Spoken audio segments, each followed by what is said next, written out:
Welcome to the National Historical Museum. This very attractive 18th century building contains a rare collection of artifacts that graphically illustrate the social, political and economic history of Chile. It is located in Santiago on one side of the Plaza de Armas, and in the video that follows we will visit some of its treasures and learn something of the history of Chile.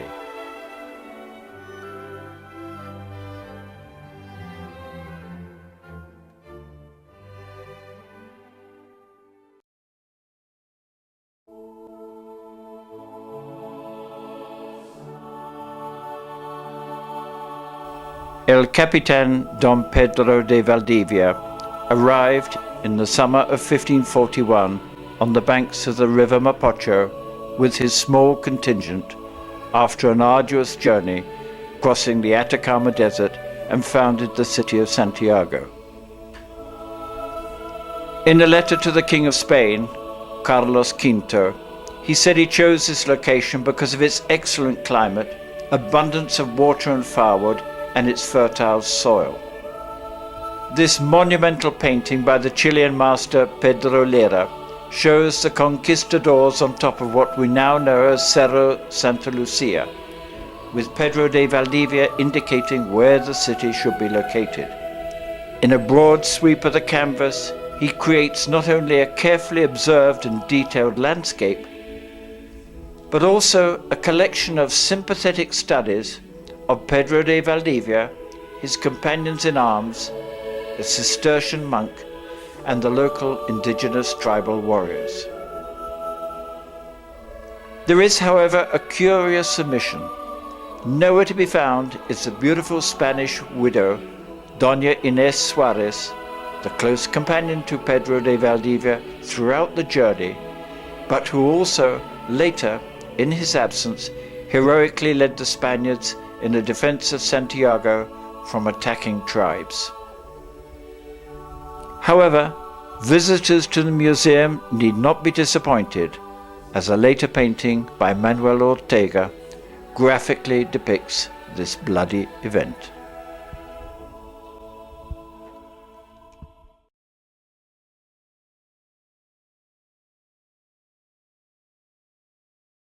The Mapuche are native Chileans who live mostly in the south of Chile and whose women adorn themselves with extravagant silver jewelry, including earrings, necklaces and brooches. This indigenous art form only began in the 17th century, after the arrival of the Spanish conquistadors. Having tried unsuccessfully to subjugate the Mapuche, they decided instead to trade with them, bartering silver coins for cattle, horses and grain. With their newfound wealth, the Mapuche began to develop their craftsmanship. These historic pieces obtained by the museum show the exquisite designs free of any pre-Columbian or European influence. Owing nothing to any other civilization, they are a unique and spontaneous expression of Mapuche status and achievement.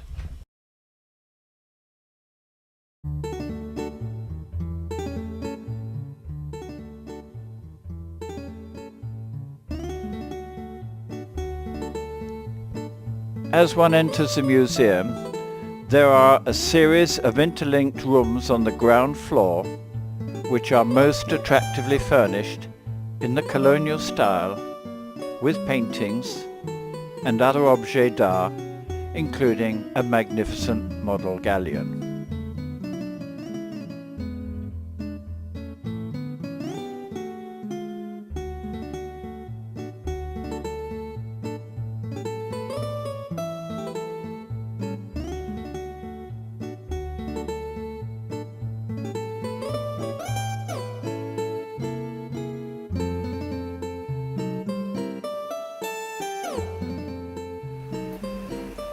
There is one quite extraordinary and richly decorated cupboard that was made in the 18th century and belonged to the much disliked Catalonian governor of Chile, Don Manuel Amat, y Junient. It is said of him that after a prison riot in which the terrified guards fled, he went and with only his sword single-handedly stopped the escape. The next day, a pile of 11 bodies were found just outside.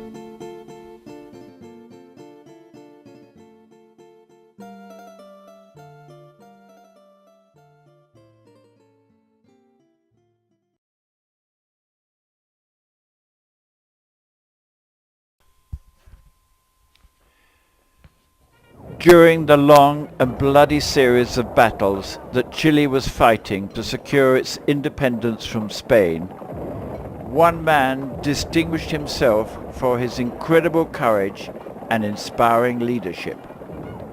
That man was Don Bernardo O'Higgins.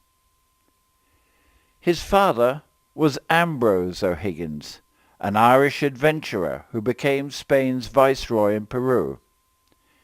His mother was a Chilean, Doña Isabel Riquelme, who lived on a farm outside of Chillán.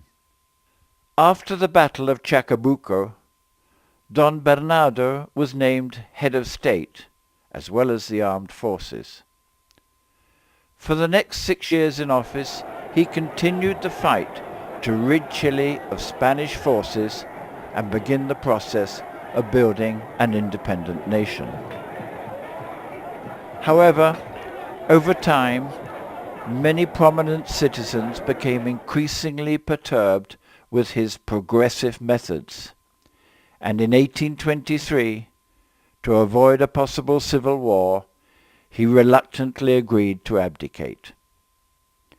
This recently restored painting shows Bernardo O'Higgins at the moment he removes his sash of office, speaking these words: "Now I'm an ordinary citizen. During the course of my government, I may have made errors, but believe me when I tell you that they were the result of having to govern in very difficult circumstances, not because of evil intentions.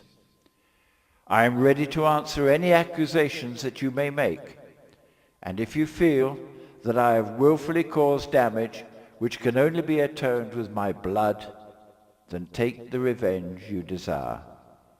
Here is my breast." With those words, he dramatically ripped open the jacket of his uniform.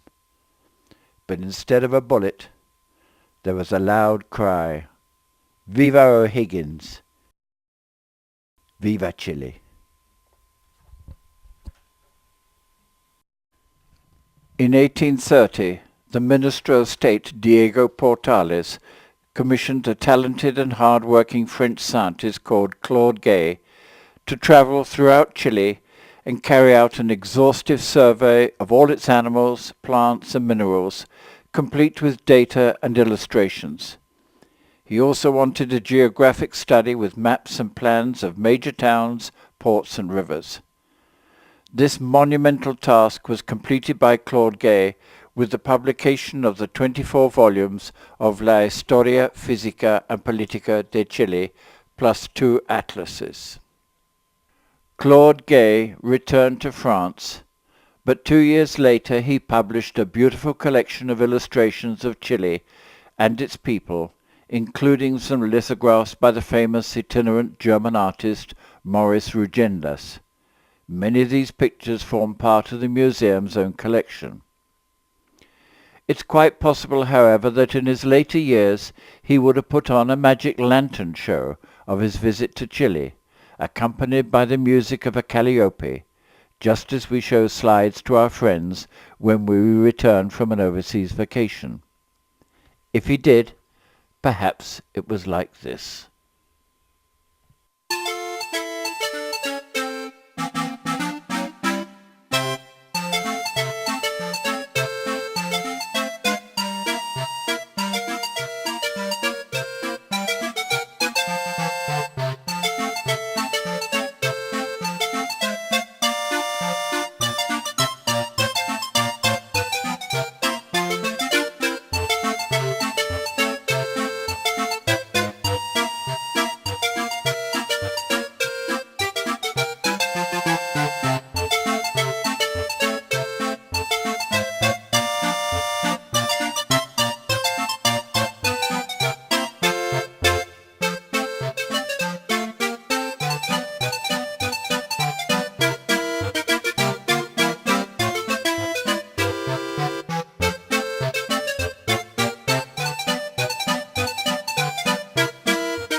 The year is 1879.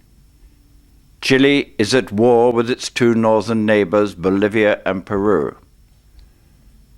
For Chile, it's vital to keep the shipping lanes open so it can supply its troops fighting in the north. But already the fast Peruvian battlecruiser Huasca, with its two powerful cannons, is making hit-and-run raids on Chilean shipping and ports. The Huasca has to be sunk if Chile is to survive. Chile's naval fleet is obsolete, except for two battleships, the Blanco Encalada and the Admiral Cochrane, but there is a plan to ambush the Huasca using these two ships. This magnificent painting of the epoch by Thomas Summerscales illustrates graphically the ensuing battle. In the background, one can just see the Blanco Encalada that has been chasing the Peruvian ship from Antofagasta. And in the center, the Cochrane, firing incessantly on the beleaguered Huasca, finally forcing its capture. A decisive victory in La Guerra del Pacifico, as it came to be known. But there's also an interesting, if somewhat irrelevant, curiosity about this painting. The two Chilean battleships were built in England. The battleship Cochrane was named after Lord Cochrane, an Englishman who became a Chilean admiral. And the author of the painting, Sir Thomas Summerscales, came all the way from England to teach art to Chilean schoolchildren. No wonder the Chileans are sometimes known as the English of Latin America.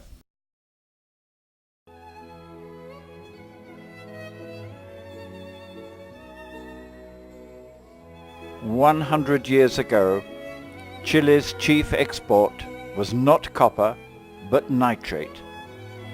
Mined and processed in the north, it was shipped by rail to the ports of Iquique and Antofagasta.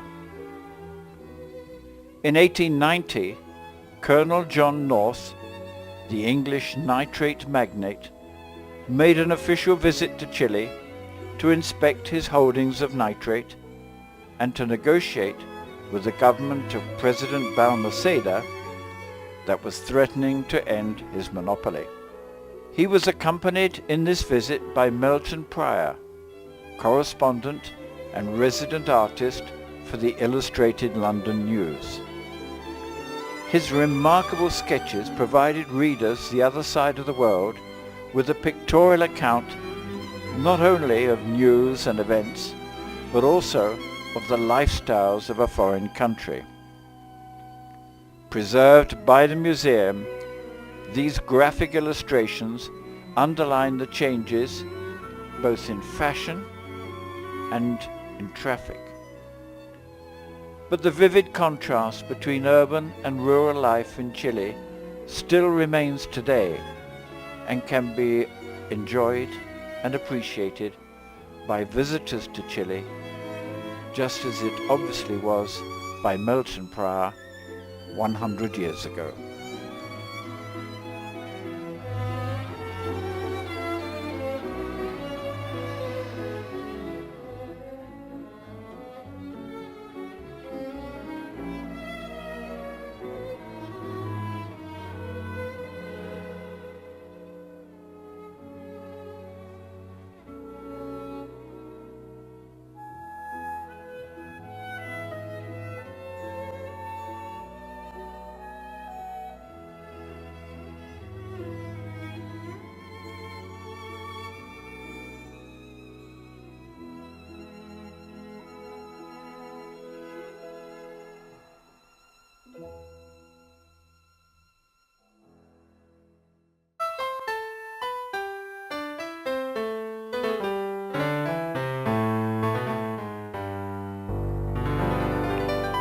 Situated in one corner of the courtyard of the museum is an ancient steam engine.